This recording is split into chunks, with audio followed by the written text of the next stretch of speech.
Edem's barber embarrassed him. E63. Adapted and modified by Kulwant Singh Sandhu. Contents: 1. Edem's barber embarrassed him. 2. Comprehension 3. Grammar page 1. Edem's barber embarrassed him. Somewhere below the clouds lies an island called the United Kingdom. In the south of this island is a city called London. In the south of this city lies a small village. And in this village lives an 11-year-old boy called Edem. No. His name is not Adam. It is Edem. That's right, there's an E instead of an A just before the last letter M. Edem is a Turkish name. Both Adam and Edem mean the first man in the world. Edem is a curious boy who loves reading. He reads all kinds of storybooks. He also reads the Guinness Book of World Records. This is his favorite. The young boy loves to talk about the things he reads in the Book of Records. If Edem were here now, he would already be talking about Sultan Kozan of Turkey, who is 8 foot 1 inch tall. Sultan Kozan is the tallest living man in the Guinness Book of World Records. Look. Here comes Edem out of school with his 2 best friends, Ben and Jonathan. Edem is the one with dark hair, olive skin, and beautiful blue eyes. You cannot miss him because Ben and Jonathan are both blonde boys with fair skin. Edem's father is Turkish and his mother is English. He got his looks from his father, but his eyes are the same color as his mother's. Edem hears someone say merhaba. He turns around and waves at his Turkish friend Metin. Then Edem replies merhaba. This word means hello in Turkish. The first Turkish word Edem ever learned to say was baba. It means dad. One day when Edem was younger, he asked his barber, am I English or Turkish, or am I half of each? His barber thought about this question for a moment, then answered, you are not half of anything, my son. You are both fully Turkish and fully English. Edem liked this answer very much. Sometime later, Edem gets his face painted with an English flag while he is at a carnival. When his barber sees Edem's face, he is quite shocked, but Edem says, it's okay, barber, don't you remember, I am fully English as well as fully Turkish. Edem gives a high five to Ben and Jonathan, then approaches us and walks beside us along the pavement. He smiles up at us. Did you know that in June 2003, a Turkish man called Muhammad Rashid entered the Guinness Book of World Records with his mustache that was over 5 feet long? That's a very long mustache, says Edem, his smile growing wider. My barber has a big mustache too and bushy eyebrows, but his mustache isn't as big as 5 feet, thank Allah. Edem says Allah instead of God because he is a Muslim boy. Edem notices a man walking in the street with a dark blue velvet kippah. A kippah is a Jewish hat, says Edem, just so we know. Then the young boy notices a Sikh man wearing a traditional turban. Edem loves this variety of different cultures walking along the same street. My barber owns a restaurant, Edem tells us. He looks at us directly with his serious eyes, as if he is teaching us something very important. It's not a kebab restaurant. In my barber's restaurant, they make vegetarian stew and serve it with special bread called pied bread. It's very tasty. Edem's barber has a favorite food. It is called okra. Okra is a vegetable that tastes a bit like a pickle. Edem's barber puts lemon on the okra because he says it makes the vegetable taste extra special. I really like kebab, Edem tells us. I know it's not very healthy, but it tastes really good.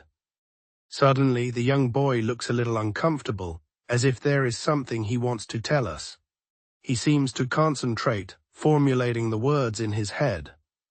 Every Thursday, he says after a moment's silence, my barber comes to pick me up. I don't like Thursdays anymore. There's something about my barber that embarrasses me. I want to talk to him about it, but I love him and don't want to hurt his feelings. It's not always easy to talk to parents, you know. For example, last Saturday after we went swimming, I bought a really nice chocolate cake, and my friend Ben and my barber were with me in a cafe. I was eating my cake when my barber whispered in my ear that I had to give some of my cake to my friend Ben. Barber said that this is a custom in Turkish culture.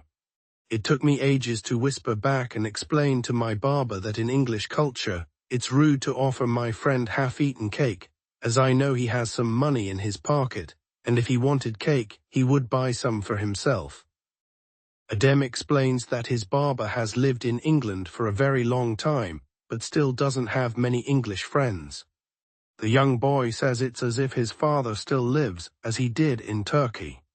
That's okay, Edem tells us, but it's sometimes difficult for me to understand some of the Turkish traditions, and there are so many to remember. Edem has almost arrived at the meeting point, where his barber told him to wait to be picked up after school. Today is Thursday. He looks a bit nervous as he scans the street. I've tried to do something about this embarrassment, he tells us, but it hasn't worked yet.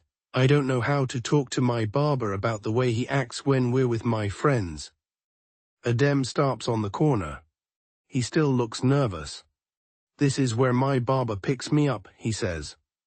Many children from Edem's school stand about on the corner, some waiting to be picked up by their parents, some heading for the bus or walking home in pairs. Edem pretends to read his book. He doesn't want any of his friends near him when his barber picks him up. This is when Edem notices Emily. Emily is beautiful. She has blonde hair and blue eyes, and Edem has fancied her ever since they were both in year 5.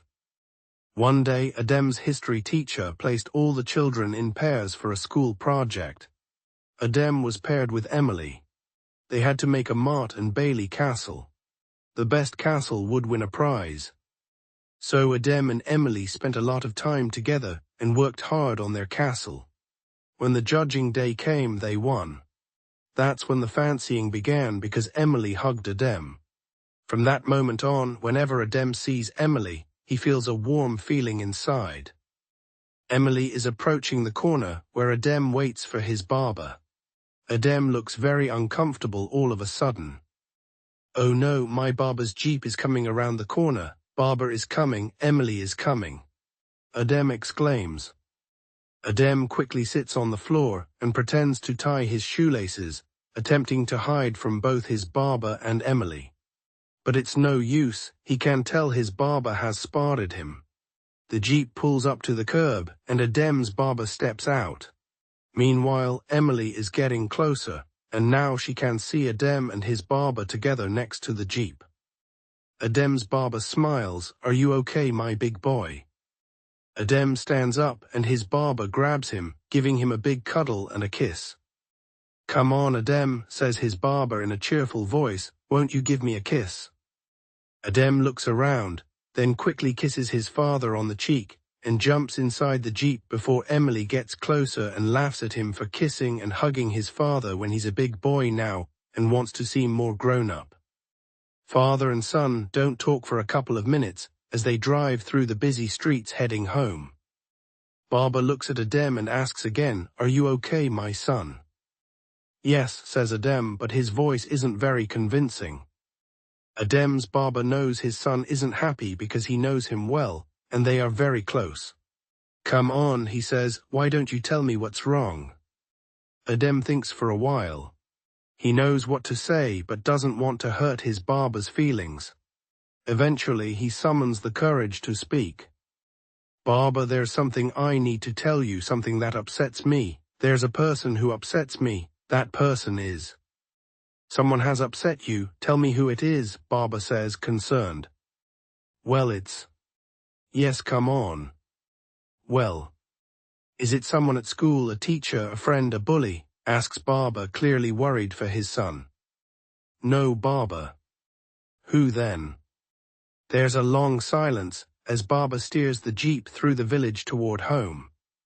Edem takes a deep breath and says, "It's you, Barber, you upset me." "Me?" asks his barber. "What have I done, my son?" Edem doesn't say anything, so Barber pulls the jeep to the curb and switches off the engine to talk properly with his son.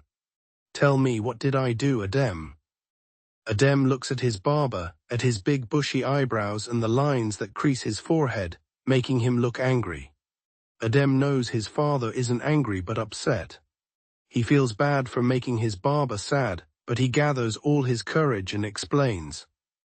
"You know I'm 11 now," he tells his barber, "and I'm very grown up." "Yes, definitely," says his barber with a touch of pride in his voice. "You know it was okay to cuddle and kiss me in front of my friends when I was at primary school, but I don't want you to do that in front of my friends anymore." "So you don't want me to kiss and cuddle you anymore, is that it?" No, barber, I like it when you cuddle me, but I don't want you to kiss and cuddle me in front of my friends because I'm too old for that now, and they might laugh at me." "It's a very Turkish thing to do, I suppose," admits barber as he starts the jeep and steers through the evening traffic. He looks a little sad, and Edem wants to cheer him up. Barber: "Yes, my son. Shall I make a cup of tea for you and Mummy when we get home?" Barber smiles at his precious son. "That would be lovely, Edem, but please don't put any milk in my tea. You know I like it black. That's the Turkish way, and the Turkish way is best for me." Barber winks at Edem as he says these words. Edem smiles because he knows his barber understands why he was embarrassed, and he also knows his barber loves him very much. "Can we play a game tonight?" asks Edem as the jeep rounds the final bend toward home. Barber doesn't look upset anymore.